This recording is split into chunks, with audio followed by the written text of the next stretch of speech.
Grabación, perfecto. Ya estamos grabando y ahora a lo que voy a pasar es, a ver dónde encuentro por acá, tiqui, tiqui, acá. Compartir, vamos a compartir. Pic. ¿Cómo se ve? ¿Se ve bien?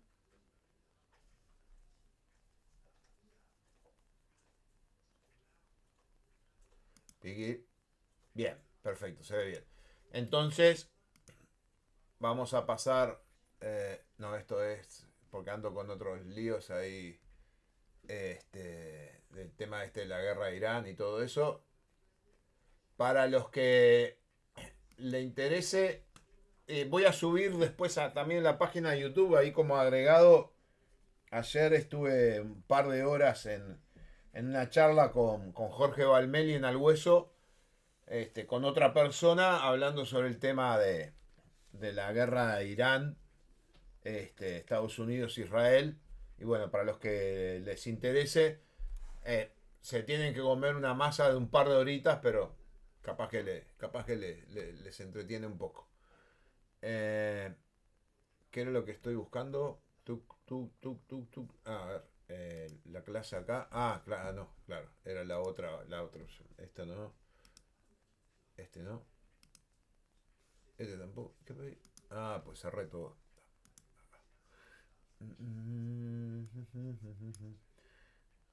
Cerré hasta el curso. Bueno, ¿se acuerdan que básicamente lo que hemos visto hasta ahora es, vamos a mirarlo acá rápidamente, es qué es lo que vamos a estudiar, que es el tema de Estados Unidos, qué es lo que es hoy, qué contradicciones tiene, qué cosas tiene, que sí, que no. Bueno, todo ese tipo de cosas que sería el final. Ahora, en la primera parte vimos todo este tipo de cosas, para aclarar. Vimos el tema de los imperios y a mí lo que me interesaba más era que tengan claro lo que es el imperio británico y las diferencias que tiene con los otros imperios y que es un imperio generador que produce las primeras 12 colonias y después produce los Estados Unidos. ¿Ah? Después de eso, eh, hoy vamos a ver lo que es la doctrina Monroe, o sea que ya estamos con un Estados Unidos que se ha consolidado de costa a costa y empieza a surgir a principios del siglo XIX. Julieta, atento. Bueno, profe, ¿cómo anda? Bien, Yo tengo una duda. De la dale. introducción de la primera clase que vimos, ¿qué va bien? Porque estoy media confundida. En la introducción, en realidad, como asistís a clase y todo eso, y me considero una buena persona, en realidad va a ir poco y nada. La introducción, que es este primer bloque, yo se las doy para que ustedes aprendan qué es Estados Unidos hoy. Entonces, lo que yo estoy haciendo es, te estoy poniendo lo que es hoy y te voy a explicar cómo llega a ser hoy y la influencia que tiene en América. Porque si no, a medida que vamos hablando, no vas a entender para qué hubo una constitución, para qué tuvieron una independencia, para qué tienen un modelo de república. Ah, fue como para nivelar, para que todos los alumnos que están asistiendo a esta optativa podamos arrancar de un punto en común de decir, bueno, Estados Unidos es esto. ¿Entendés? Sí, bien, muchas gracias, profe. ¿Ah? La idea de este primer bloque básicamente es eso. ¿Qué visión tienen ellos? La visión cómica y política que tenemos nosotros, los partidos políticos, cómo actúan, cuál es la realidad del desarrollo humano dentro de Estados Unidos. Cuando dicen, cuando nuestro amigo el tío Donald dice, voy a salvar al mundo, está hablando de Estados Unidos, que es Estados Unidos con Alaska y Hawái. Los problemas que tienen. Ese es el primer bloque para que si yo te digo cuál es el modelo político de Estados Unidos, vos me puedas decir, es una república que surge a través de la independencia, bla, bla, bla, y son los primeros en establecer un modelo de separación de poderes con equilibrio, bla, bla, pero tienen al día de hoy los problemas de población, ingresos, marginalidad, este, persecución, siguen con la persecución racial, bueno, todo ese tipo de cosas, porque si no, nosotros nos ponemos a hablar de algo, cómo nace, y no sabemos qué es lo que estamos analizando. Y estamos analizando el Estados Unidos de hoy, cómo llega a ser el de hoy, que en lo que nos interesa en relaciones internacionales es cómo ha ejercido ese poder a medida que va creciendo dentro de Latinoamérica. ¿Está? Bien, gracias, profe. El módulo 2, el imperialismo, lo que te va a decir es de todos los modelos que podía haber tenido Estados Unidos, porque podía haber sido una copia de España, podía haber sido una copia de Portugal, de Italia, de Francia, de otros imperios europeos, es la copia del modelo británico. Y el modelo británico tiene unas características especiales diferentes a los otros. Que como tenés ahí el 2.1, es un imperio generador. A contrapartida, los otros son depredadores. Y tenés que entender cuál es uno y cuál es otro. Mariana, te escucho. Hola, profe. Quería preguntar sobre el parcial porque recién me puedo conectar. Sí. Si ya está destinado el salón. 105, aulario, de 18 a 21. Y ahí, Constancia, sí. Sí, sí, yo llevo todos los papelitos. Yo me encargo de Está, llenar papelitos y todo eso. ¿Tá? está. ¿Qué más necesitas? 105. No, era para saber eso y comentaron que es de desarrollo el parcial, ¿no? Porque estamos en la facultad de Derecho y Ciencias Sociales. Y como siempre digo, Ujú. la lógica es que yo te transmita el conocimiento, que vos absorbas ese conocimiento, lo comprendas y lo puedas transmitir. Y en un múltiple Está, alternativa no lo puedes hacer. sí, obvio. A ver, Es, me pego un tiro en punto, el es como, pie. Me pego un tiro en el pie claro. porque tengo que corregir yo. Es como geopolítica que tenemos algunas preguntas y elegimos, Ya, ¿o no? ya tenés el cuero curtido. Si ya hiciste geopolítica, ya sabes todo. Está, bueno, ¿Ah? ¿Viste? Ya está. bien, gracias. Ah, ya sos una veterana. Ya está. Bueno, entonces, como le Buenas noches, decía. profesor. Sí, ¿quién habla? Disculpe, Mauricio. Mauricio. Una consulta. ¿Por qué usted dice 12 colonias cuando se refiere a las 13 colonias de Norteamérica? Y porque estoy viejo, se me olvida una. Ah, está, disculpe, pensé que... No, no, no, no. A ver, somos humanos con todas las imperfecciones que traemos arriba. Y cuando estás con años, no te das cuenta y decís 12, 13. Son 13, sí, sí, tenés razón. Se me fue No, 12 y disculpe, seguí de disculpe, largo. disculpe. Lo que me alegra es que vos tenés claro que son 13. No, disculpe, no le quería remarcar el error, No, pensé no, que no, pensaba no. que A tenía ver, otra manera de ver. vos, no. Te lo digo bien. Me alegra que sepas que son 13. Que eso quiere decir de que le estás prestando atención y que por lo menos tenés claro algunas cosas del tema. Yo me puedo equivocar. Y si me equivoco me tienen que corregir. Yo no tengo la verdad revelada. Le puedo errar. ¿Ah?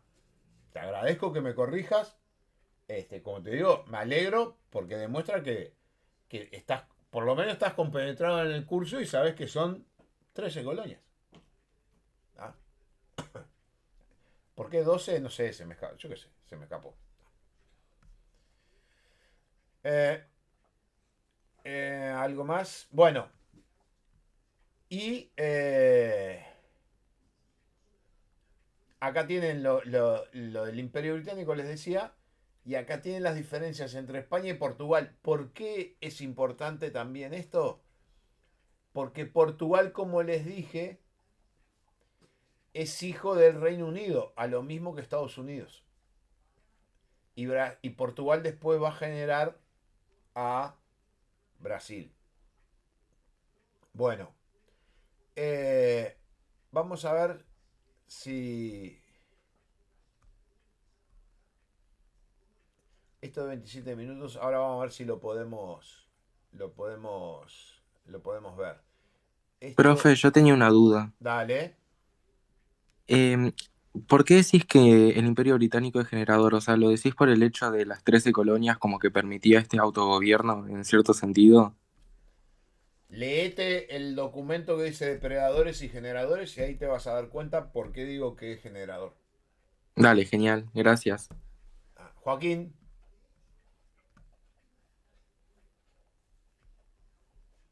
Eras vos, Joaquín. Está. Bien. Bueno, vamos a arrancar, capaz que si nos da el tiempo vamos a escuchar la parte económica. ¿Tá? Y vamos a arrancar con el tema de la doctrina Monroe, la tan famosa doctrina Monroe. Pero primero, para que terminen de entender, no, sino que tengan otra visión de por qué los países, por qué las colonias, en especial de España, terminamos tan fragmentados tantos países y las colonias que vienen del mundo anglosajón, como viene en parte de Portugal, terminan siendo esos países gigantes, que es Canadá, Estados Unidos, Brasil, Australia. ¿Qué es lo que tienen adentro que hace que sea diferente uno de otro? Entonces, vamos a ver lo que pudo haber pasado en Centroamérica, en 2 videitos cortitos que vamos a arrancar ahora. ¿Se imaginan que Panamá y Colombia fueran hoy un mismo país? Rubén Blades sería compatriota de Carlos Vives. Probablemente el país sería potencia en béisbol y su economía tal vez una de las más grandes de la región, gracias al canal, el turismo y la exportación de petróleo, carbón o café y banano. Entonces, ¿por qué no son el mismo país? Bueno, porque en 1903 Panamá se separó de Colombia en un acontecimiento que visto desde hoy parecía inevitable. Para entender la separación de Panamá y Colombia y el papel que jugó en ella Estados Unidos, hay que hablar, por supuesto, del canal transoceánico que atraviesa el istmo. Pero además del canal, una serie de sucesos confluyeron en el tiempo y terminaron por definir lo que desde un principio había sido una compleja relación entre Colombia y Panamá. Y ese contexto histórico que moldeó la separación es lo que vamos a hablar en este video. El primer punto tiene que ver con que Colombia fue siempre un país fragmentado. Tras la independencia de España se creó la Gran Colombia, un país que incluía parte de lo que hoy es Ecuador, Venezuela, Panamá y por supuesto Colombia. La Gran Colombia se disolvió en 1830 y Venezuela y Ecuador se separaron de lo que desde entonces se llamó la Nueva Granada y luego Colombia. Pero entre 1850 y 1880 Colombia fue un país federal que garantizaba la libertad de culto y basaba su organización política y administrativa en la inmensa diversidad cultural y económica de su territorio. Sin embargo, en los años 80 llegó al poder un partido conservador que veía las cosas de una manera distinta. Un Estado centralizado, un vínculo estrecho con la Iglesia Católica y una defensa férrea al legado de los colonizadores españoles.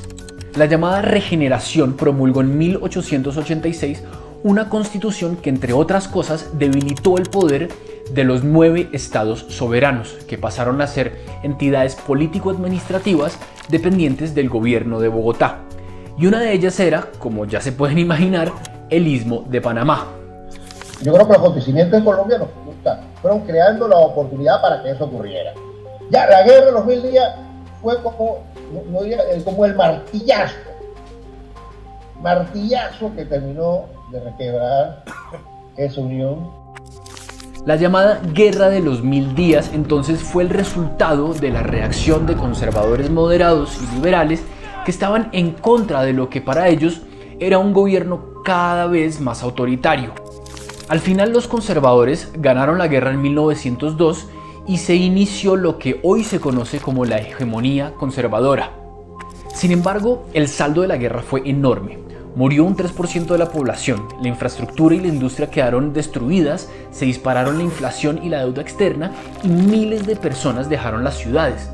Pero además quedó claro que la unidad de un país centralizado por una élite bogotana era tremendamente frágil. Cualquier intento de separación de cualquiera de las regiones en Colombia entonces tenía altas probabilidades de éxito. Y eso nos lleva a hablar de los movimientos separatistas de Panamá, un tema que genera una fuerte polémica entre los historiadores panameños. Porque para unos, los separatistas fueron irrelevantes comparado a la injerencia de Estados Unidos en este proceso, de la cual ya vamos a hablar. Mientras que otros sí veían la independencia como un proceso histórico y heroico de próceres panameños. Algunos estiman que durante el siglo XIX, Panamá intentó separarse de Colombia al menos 17 veces, pero otros hablan de apenas 3 intentos. Pero lo que sí es difícil de cuestionar es que la relación de Panamá con el gobierno central de Bogotá siempre fue compleja, incluso desde la independencia de los países a principios del siglo XIX. La regeneración es en gran medida responsable de volver a alimentar los afanes independentistas entre la élite y los sectores populares. Aún si se acepta la teoría de que los movimientos separatistas de Panamá nunca fueron realmente sustanciales, los historiadores no discuten que en Panamá había inconformidad con Bogotá, así como también lo había en ciudades como Cartagena o Cúcuta por razones comerciales y tributarias. Y quizá más relevante que los separatistas puede ser que la Nueva Granada tenía muy poco control sobre su territorio y la unidad del país era débil. Más aún cuando una de esas regiones estaba separada del centro por un inmenso e intransitable complejo selvático llamado el Tapón del Darién. Ahora sí vamos al tema del canal, que es clave en la separación. Incluso desde la colonia existieron proyectos para cruzar del Océano Atlántico al Océano Pacífico por Centroamérica. A finales del siglo XIX ya existían ferrocarriles, pero en ese momento la revolución industrial estaba en auge y las grandes potencias capitalistas, Reino Unido, Francia y Estados Unidos, empezaron a presionar para conectar los océanos. El canal se convirtió en un símbolo de la carrera por dominar el mercado mundial. En 1880, Bogotá concesionó el proyecto al francés que venía de construir el canal del Suez en Egipto, el ingeniero Fernando Lesseps. Sin embargo, el proyecto francés fracasó. Las enfermedades de los trabajadores, muchos de ellos esclavos africanos, la humedad del territorio y las constantes lluvias llevaron el proyecto a la quiebra. Pero la urgencia de las potencias de conectar los mares se mantenía. Y es ahí cuando una potencia emergente puso todo su esfuerzo político y económico para hacerlo. Sí, por supuesto hablo de Estados Unidos, un país que venía de quedarse con el control de las islas de Puerto Rico y Cuba y estaba en plena expansión en el Caribe. Estados Unidos propuso pagar $40 millones a la compañía francesa y al Estado colombiano para quedarse con la concesión del canal, y eso se materializó en la firma del Tratado Herrán-Hay entre Colombia y Estados Unidos, en el que se establecían las pautas de la concesión y el pago. Sin embargo, el Congreso colombiano rechazó el tratado con el argumento de que violaba la soberanía del país. Como respuesta, los panameños hicieron caso omiso al rechazo del acuerdo y, en alianza con Estados Unidos, que dijo que intervendría si había represalia militar de Colombia, declararon su independencia. 11 años después, en 1914, Colombia pactó con Estados Unidos el reconocimiento de Panamá como país y resolvieron los litigios territoriales y fronterizos. Esto a cambio de una indemnización por $25 millones que a precio de hoy, teniendo en cuenta la inflación, puede equivaler a $800 millones. El rol de Estados Unidos es fuente de innumerables debates entre historiadores panameños, porque entre más relevancia le das, menos heroica parece la independencia del istmo. Sin la participación de los Estados Unidos, Panamá no se hubiese podido independizar de Colombia. Colombia tiene la capacidad de fuego necesaria para impedir un movimiento de independencia en Panamá. Lo que ocurre es que Colombia no tiene la capacidad de fuego para enfrentarse a los Estados Unidos. La versión que se suele encontrar en los libros escolares de Panamá minimiza de alguna manera la participación estadounidense y enaltece la actuación del movimiento clandestino separatista organizado por personajes hoy considerados próceres como el político José Agustín Arango y el médico Manuel Amador Guerrero. Existe una idea, digamos, intermedia de que los intereses de ellos coincidieron con los de Washington. Lo que no parece sujeto a debate es que desde entonces tanto Panamá como Colombia se convirtieron en los principales aliados de Estados Unidos en la región y que el Canal de Panamá, un punto neurálgico del comercio internacional por donde pasa el 6% de la carga mundial y genera un promedio de 3.000 millones de dólares al año, quedó en manos de Estados Unidos hasta 1999. El poder económico, militar y político de Estados Unidos no hizo sino crecer desde ese momento. Por eso, los intereses de Washington en una de las regiones más estratégicas del mundo, tarde o temprano, se iban a imponer. Oiga, pues este tema finalmente lo hicimos después de que muchos de ustedes nos lo pidieron en los comentarios de los videos. Así que no dejen de comentar, de likear y de suscribirse a nuestro canal de YouTube. Bueno, ahí tienen una parte de lo que fue Colombia, Venezuela, Panamá. Que lo que le faltó comentar es que Panamá se inicia como un levantamiento que después firma como decía, con Estados Unidos. El líder del levantamiento agarra la plata y se va a vivir a Miami. Y ya está. Y ahí nace Panamá. Y ahí Estados Unidos logra el tema del canal de Panamá. Ahora vamos a ver, esto estamos hablando siglo XIX, o sea, Estados Unidos empieza a ejercer su influencia dentro del Caribe. Imagínate un país que abarcara todo lo que hoy es Guatemala, Honduras, El Salvador, Nicaragua y Costa Rica. Sumaría más de 46 millones de habitantes y contaría con un PIB de más de 200.000 millones de dólares. Y tendría una de las posiciones geográficas más estratégicas del continente americano, con acceso tanto al Océano Pacífico como al Atlántico. Pues este país fue una realidad hace más de 200 años. Se trató de la República Federal de Centroamérica, que apenas duró 15 años, pero que tuvo una breve historia que explica mucho de lo que son estos países a día de hoy. En este video te contamos cómo fue y las razones por las que fracasó. Vayamos atrás en el tiempo. Son los inicios del siglo XIX y gran parte de América Latina está inmersa en las guerras de independencia del dominio europeo. Empezó con la Revolución Haitiana, que logró expulsar al gobierno colonial de Francia y luego se expandió en las primeras décadas de 1800. En Centroamérica también se gestó un movimiento independentista, pero a diferencia del resto de América Latina fue pacífico. Estos territorios formaban parte de la Capitanía General de Guatemala, dependiente del Virreinato de Nueva España. En una asamblea, el 15 de septiembre de 1821, firmaron su acta de independencia de España. Pero entonces llegó una invitación de un vecino clave. México, que también acababa de estrenar independencia y de proclamarse imperio bajo el dominio de Agustín de Iturbide, les ofreció anexionarse para hacer crecer así su área de influencia. ¿Y qué los llevó a aceptar? Bueno, para varios historiadores, por un lado había una necesidad de mantenerse unidos y por otro veían en el imperio mexicano y su poderío militar una ayuda para mantener el orden en una sociedad diversa que se estima estaba formada por cerca de 1 millón de personas. Era una población desigualmente distribuida en el territorio, una población multicultural, multiétnica, con enormes rezagos educativos. Además, eran zonas empobrecidas, pues España no había desarrollado su comercio en estos territorios. El tema económico es crucial porque España, a través de su monopolio comercial, impidió los vínculos entre las mismas colonias.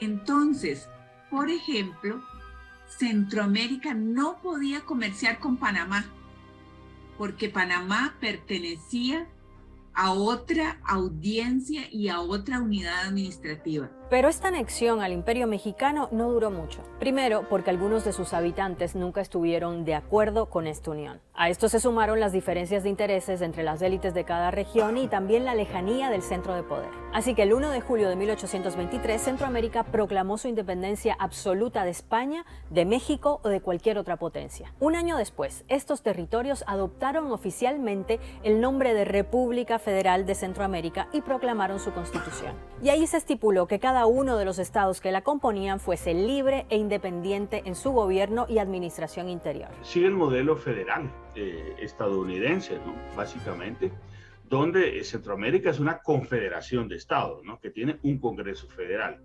donde ese Congreso Federal es el poder central y donde hay un presidente en cada estado y también hay un presidente federal, ¿verdad? Y tuvo muchas ideas avanzadas para su tiempo. Por ejemplo, se abolió la esclavitud adelantándose varias décadas a Estados Unidos. Se desarrolló un sistema electoral donde por primera vez en 1825 fue la población la que eligió a sus representantes federales. Su primer presidente fue el salvadoreño José Manuel Arce, aunque quien se mantuvo más años en el cargo fue el hondureño Francisco Morazán, a quien algunos llaman el Simón Bolívar de Centroamérica. Él trabajó por una educación universal con la construcción de escuelas, limitó el poder de la iglesia y proclamó la libertad de religión y de expresión.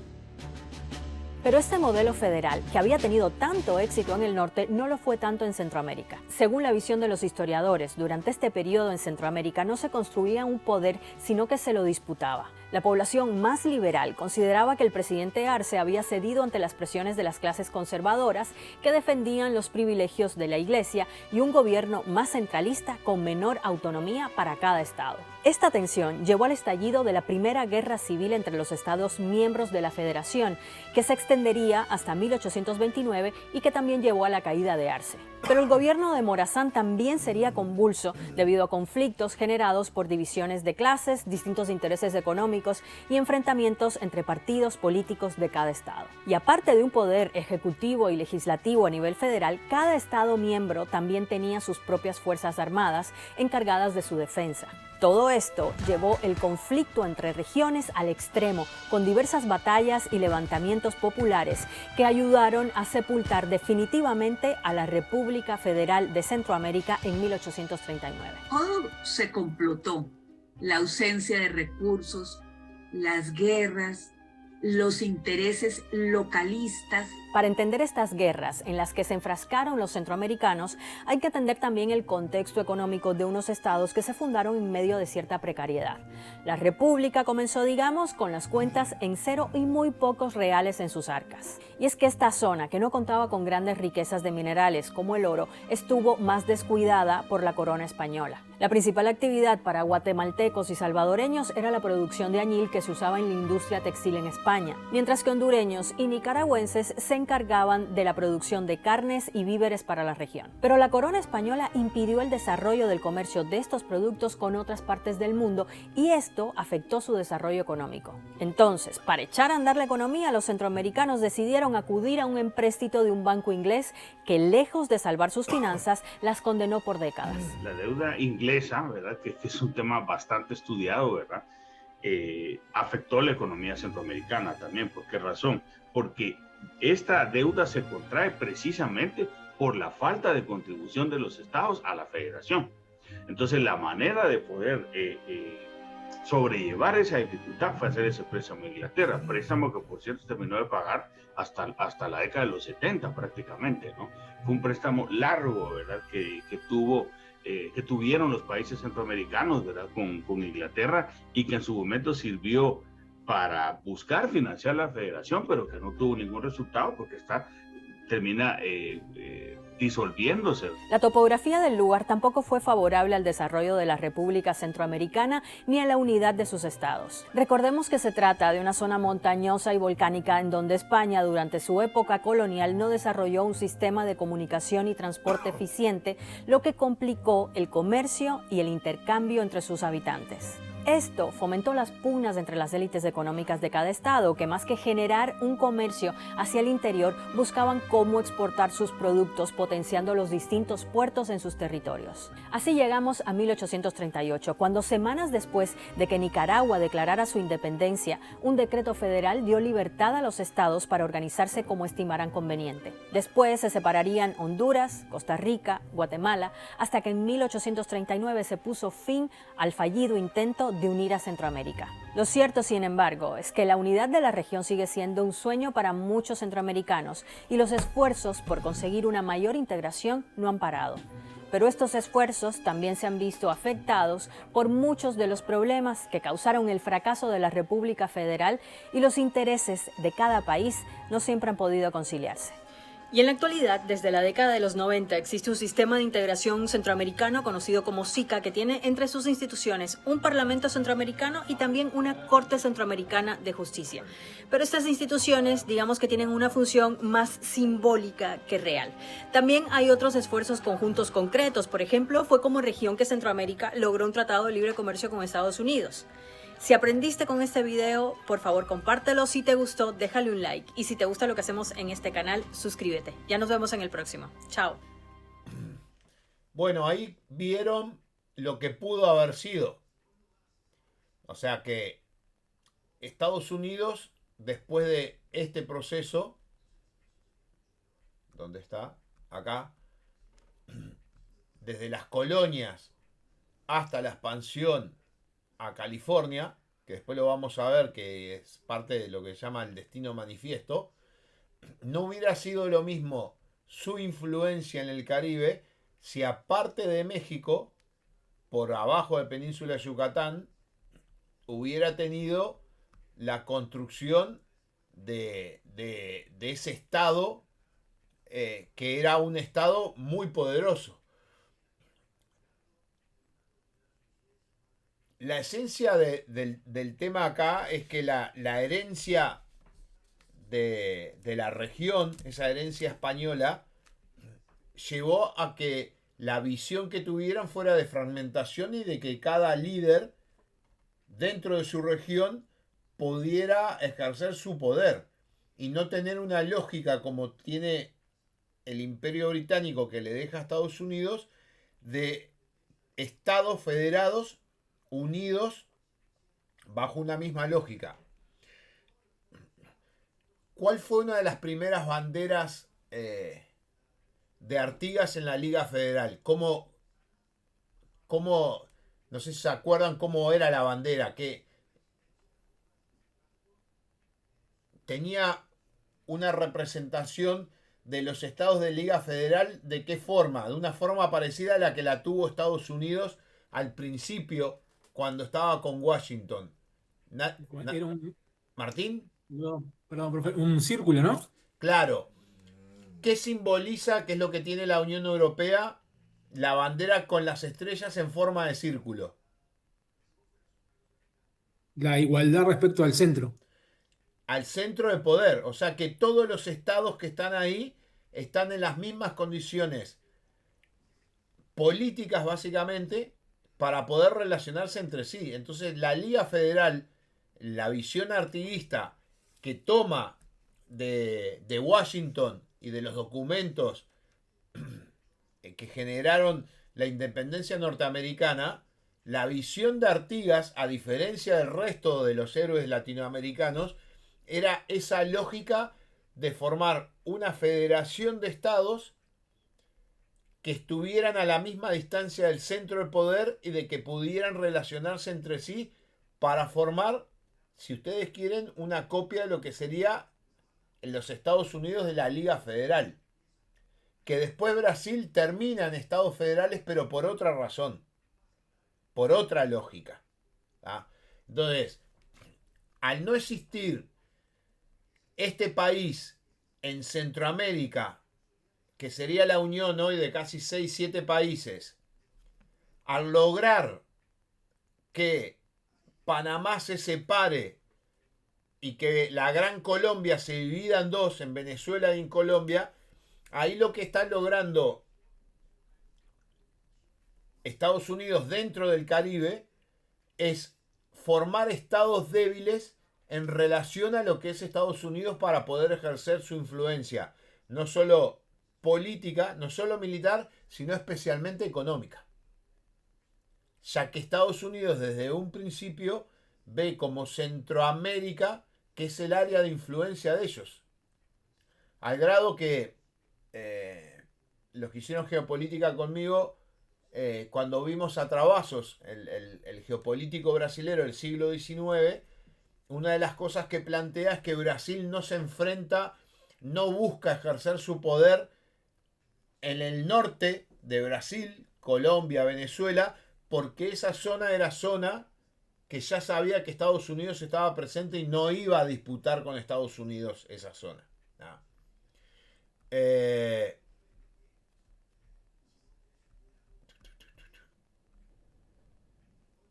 Esperen que esto me pasé.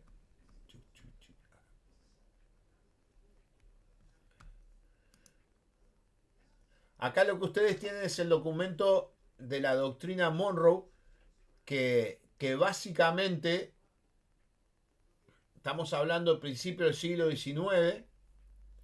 Estados Unidos tiene la extensión territorial, pero tiene la debilidad política que todavía tiene, no se consolida como el poder de Washington, no se ejerce de la misma manera en lo que fueron las 13 colonias que en el sur de Estados Unidos, que en la zona de California. Entonces, lo que tenemos que acordarnos para hablar un poco de la doctrina Monroe, que va a ser después tomada por Teodoro Roosevelt a principios del siglo XIX y bastardeada ahora con Trump en el siglo XXI, es que básicamente lo que... que estoy buscando...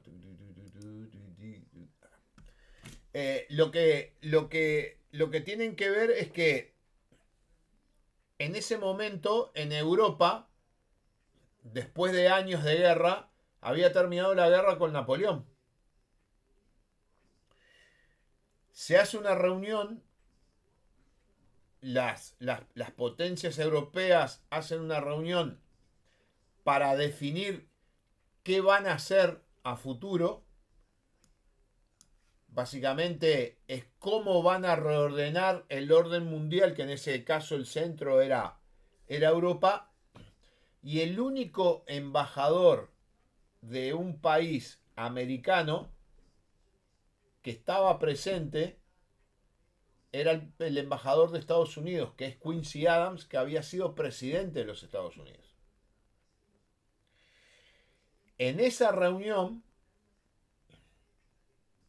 el embajador, el representante británico, le plantea a Quincy Adams que tiene que estar atento porque las potencias europeas, en un intento de recuperarse económicamente, porque uno de los problemas de las guerras es los gastos excesivos que le producen al Estado, que podía llegar a problemas de inflación o problemas de desabastecimiento, una serie de problemas que vienen asociados con la financiación de la guerra, era que los estados europeos estaban hablando de la posibilidad de volver a América a recuperar sus colonias. Básicamente España, que era que había quedado bastante mal parado con la invasión francesa, Francia también, y lo que se le dice al embajador Quincy Adams, que le transmite al presidente, es esa situación, y que sería bueno una declaración de Estados Unidos a los efectos de intentar detener ese avance europeo de vuelta sobre el continente americano. La doctrina Monroe es un documento de 4 o 5 hojas. Yo les puse parte. Pero lo principal que se tienen que acordar es lo siguiente. Roosevelt lo que dice es: América para los americanos y Europa para los europeos.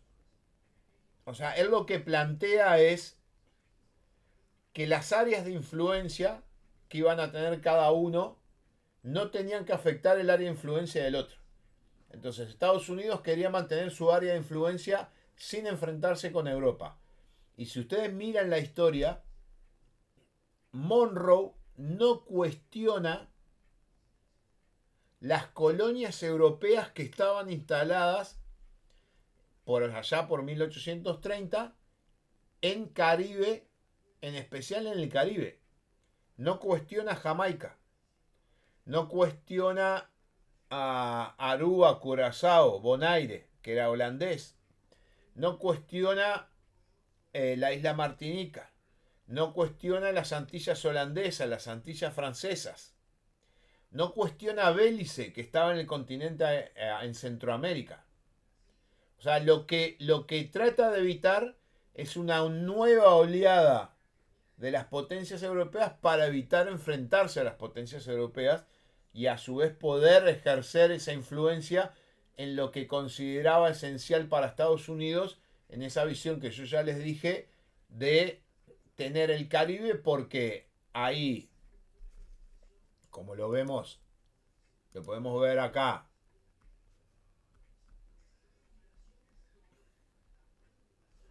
en esta, tienen la salida del Mississippi y del Missouri, que es todo lo que va desde los Grandes Lagos hasta el centro de Estados Unidos, en el puerto de Nueva Orleans,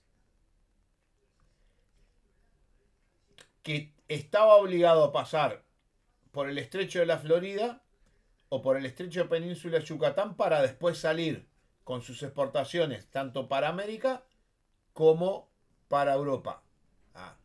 La única incursión que va a haber y que Estados Unidos no interviene, y ahí pueden llegar a cuestionar si la doctrina Monroe pasó del papel a hacer algo realmente que Estados Unidos ejercía influencia o usó el poder militar. Pongo paréntesis. Cuando Estados Unidos se independiza, mejor dicho, cuando termina la guerra de independencia, que sigue la guerra contra el Reino Unido hasta 1812, ¿alguien puede arriesgar un número de cuántos eran el ejército de Estados Unidos en 1812?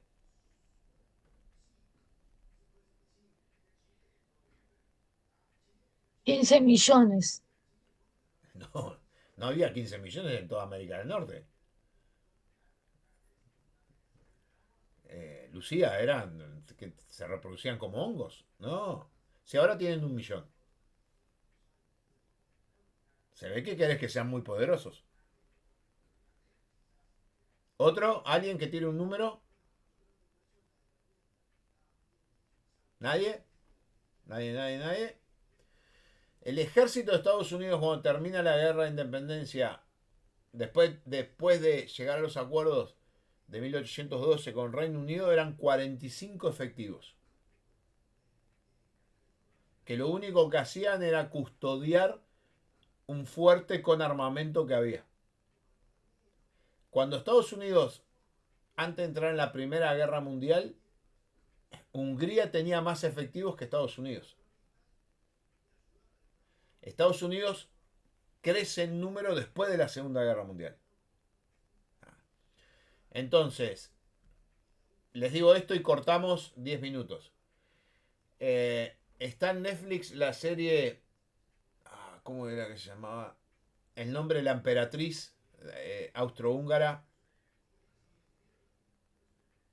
Muy buena. María Teresa.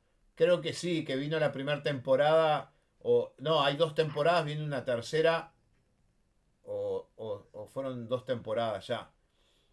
Que el esposo del hermano lo convencen de venir a México. Cuando lo mandan a Maximiliano para que conquiste de vuelta a México, que es la época del presidente Benito Juárez, el presidente itinerante que se llamó, que lo terminan fusilando, porque Francia lo manda para que conquiste, lo manda con tropa para que conquiste México, para que México forme parte de Francia. Y Estados Unidos ahí no interviene. Deja que los mexicanos se arreglen solos. Entonces la doctrina Monroe, si bien ya estaba promulgada, en los hechos Estados Unidos no tenía la capacidad militar para poder enfrentarse a los imperios europeos. Lo que sí va a hacer, que lo vamos a hablar ahora después, es establecer bases en Sudamérica para tratar de a poco de expulsar a los imperios europeos que estaban establecidos en Sudamérica en especial. Paramos 10 minutos y volvemos a seguir.